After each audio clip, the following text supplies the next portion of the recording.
Good morning, Year 10. Nice to be here again, speaking to you, going through another poem today.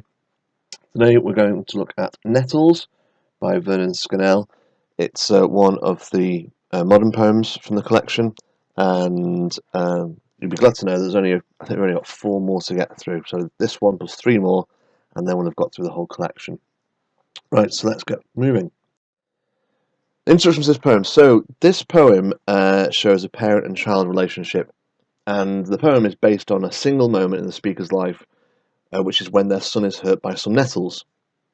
The speaker is very angry about the nettles hurting their 3-year-old boy, and as a consequence of that, as a result of that, they destroy the nettles in a rage of aggression. The act of violence against the nettles proves to be futile, however, as 2 weeks later the nettles have regrown. And at the end of the poem, there's a reflective tone as the speaker considers the other times their son has been hurt or upset as they've grown up. So it's quite a simple idea, this one. We're going to read it together now, and hopefully you'll get the gist of it straight away. Nettles. My son, aged 3, fell in the nettle bed. Bed seemed a curious name for those green spears, that regiment of spite behind the shed. It was no place for rest. With sobs and tears the boy came seeking comfort, and I saw white blisters beaded on his tender skin. We soothed him till his pain was not so raw.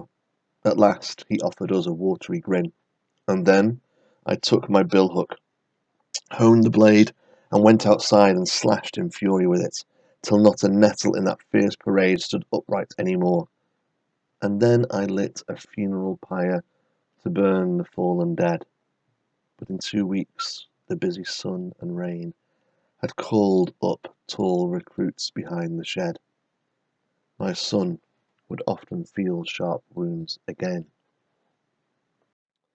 So, what do I think about this poem? Well, usually I go to the poem first and kind of analyse some of the lines, but in this case, I think we need to know a bit more about the poet, because his backstory, his context, and what he went through in his life is such an influence on the way he writes and the way he thinks. So, things you need to know: the poet suffered several traumatic experiences during his life.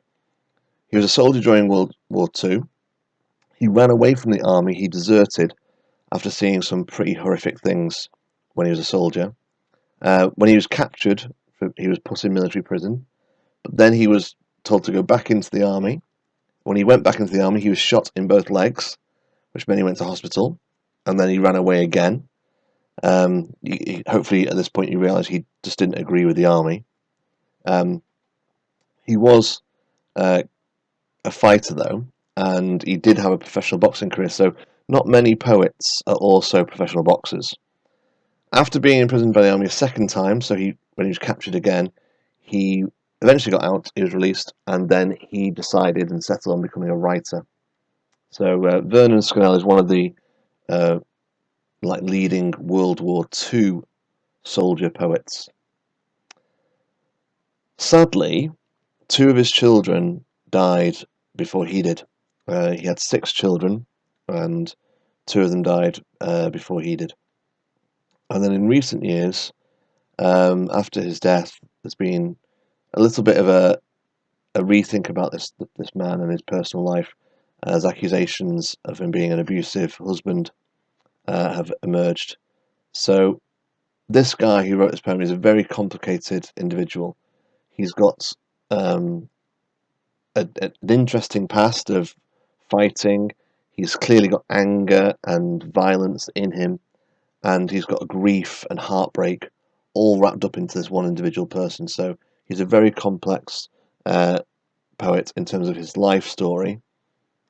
The poem, with that in mind, does take on a slightly different meaning. So what does the poem have? Well, the poem has got, and it's in a kind of structural feature, has very strong rhyming pattern of broken couplets. Every line in this poem rhymes with another one. It's got 100% rhyme. But those couplets are broken, they're split into 2 pieces. So you never get a rhyme next to each other. And that obviously is symbolic of maybe the damage between him and his son, if there's maybe a break in their relationship, or the damage between him and nature, how he hates the Nettles so much that there's a kind of he's at war with the world around him. Excuse me. So you can interpret those broken couplets in a number of different ways. The language of the poem is full of military imagery, and that obviously reflects on his personal life as a soldier, and a soldier who went AWOL, and it shows that in this poem the war is between the speaker and nature. Throughout the poem, there's loads of emotive language, and words like tender, raw, slashed, things like that, sharp. All these words are kind of creating this emotive reaction in the reader, so we feel the speaker's pain and anger. And finally, the poem is told in chronological order. We get the story of the boy falling in the nettles and being upset, the nettles getting destroyed by the father, and then there's the final lines where they reflect on the rest of the boy's life. In a way, that pattern, that chronological order, is very similar to Neutral Tones by Thomas Hardy. Almost exactly the same kind of structure in chronology. So your questions today.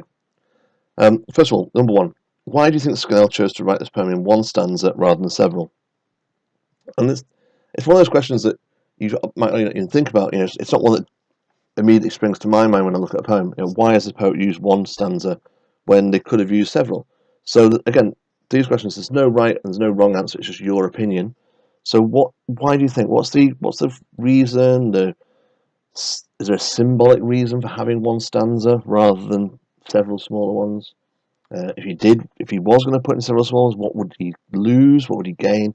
So have a think about what the reasons could be for that single stanza poem. Question 2.